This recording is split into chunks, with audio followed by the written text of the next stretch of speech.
الرحمن الرحيم. السلام عليكم ورحمة الله وبركاته. طلابي ومتابعيني الأعزاء، أهلا وسهلا بكم مرة تاني، وما زلنا مع الجرامر كورس، وهنشرح النهاردة حلقة مهمة وهنتكلم فيها عن البوزيشن.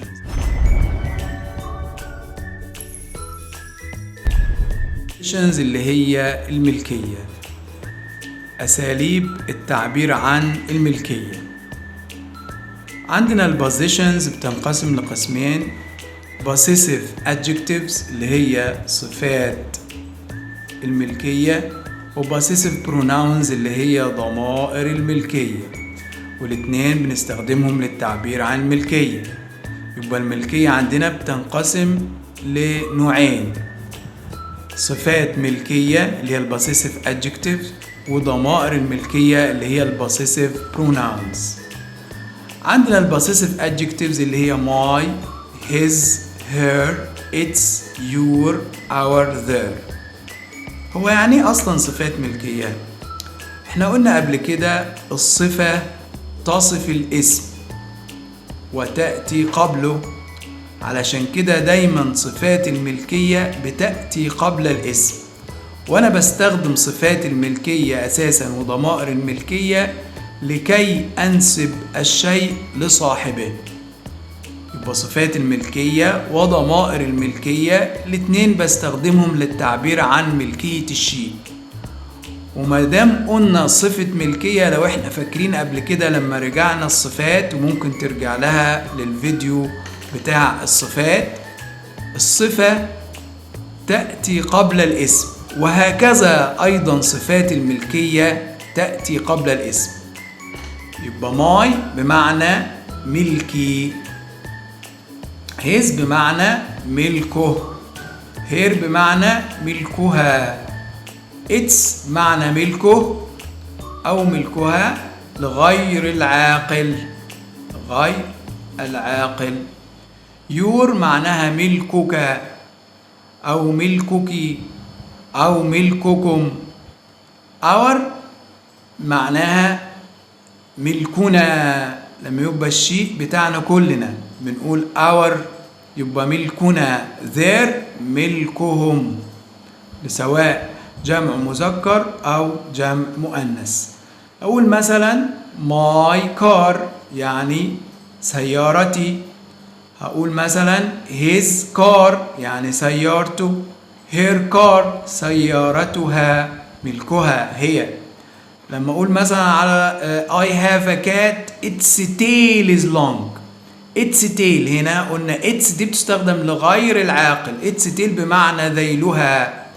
لما اقول لك your car يعني سيارتك، لما اقول our car يعني عربيتنا او سيارتنا، لما اقول their car يعني عربيتهم، تمام، او سيارتهم، تمام. يبقى صفات الملكية my بمعنى ملكي، his بمعنى ملكه، her بمعنى ملكها، its ملكه أو ملكها، ودي بستخدمها دائما مع غير العاقل، غير الإنسان يعني. your بمعنى ملكك أو ملكك ضمير المخاطب المذكر أو المؤنث. our بمعنى ملكنا، لما يكون الشيء بنمتلكه أنا وأحد الأفراد أو أي شخص آخر، يبقى أقول ملكنا. their هنا بمعنى ملكهم. تعال بقى نشوف ضمائر الملكية. معلش قبل ما نروح لضمائر الملكية نخلي بالنا جدا ان دايما صفات الملكية يأتي بعدها اسم. كل هنا شفنا كار اسم، دايما بعد صفة الملكية، واحنا بنسميها صفة، واحنا خدنا قبل كده ان الصفة دائما تأتي قبل الاسم. يبقى ما دام قلنا صفة ملكية يبقى تأتي قبل الاسم، ودايما صفات الملكية يأتي بعدها الاسم المملوك أو الاسم الذي نتحدث عن ملكيته. تعال بقى لضمائر الملكية. ماي ضمير الملكية منها ماين، ماين برضو بمعنى ملكي.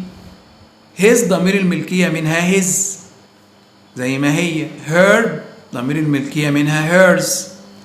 اتس غير العاقل ليس له ضمير ملكية. يور تبقى yours، our تبقى ours. their بتبقى theirs. تمام. يبقى mine معناها ملكي، his ملكه، hers ملكها، yours معناها ملكك أو ملكك، ours بمعنى ملكنا لما يكون الشيء ملكي مع أحد آخر أو مجموعة أخرى من الناس. theirs بمعنى ملكهم، يعني هذا الشيء يخصهم. تمام. يبقى طب نفرق ازاي بين صفات الملكية وضمائر الملكية؟ قلنا صفة الملكية لا يأتي دائما ما يأتي بعدها اسم، أما ضمائر الملكية لا يأتي بعدها اسم أبدا، ويمكن في كثير من الأحيان أن تأتي في آخر الجملة. تمام. خلي بالك معايا من المثال ده. I have a car، لدي سيارة، يعني أمتلك سيارة. My car سيارتي، my هنا ايه؟ صفة ملكية، جه بعدها car دي اسم. is red سيارتي لونها أحمر. ممكن أقول الكلام ده بصيغة تاني، أقول the red car is mine. the red car is mine، يعني السيارة الحمراء mine هنا ملكي برضو زي my، بس my صفة ملكية لكن mine ضمير ملكية. ماي جه بعدها اسم، لأن قلنا صفات الملكية يأتي بعدها اسم، دايما صفات الملكية يأتي بعدها اسم. ماين دي ضمير ملكية، احنا قلنا قبل كده ان ضمائر الملكية لا يأتي بعدها اسم، ولكن تستخدم أيضا للتعبير عن الملكية. وغالبا ما يأتي قبل ضمير الملكية فعل يكون، وقبل الفعل بيكون في اسم اللي هو اسم الشيء الذي نتحدث عن ملكيته. يبقى ضمير الملكية يمكن أن يأتي في آخر الجملة، ويأتي قبله فعل يكون، ويكون هناك قبل فعل يكون اسم، وهو الاسم الذي نتحدث عن ملكيته. لما أقول the red car is mine يعني السيارة الحمراء ملكي.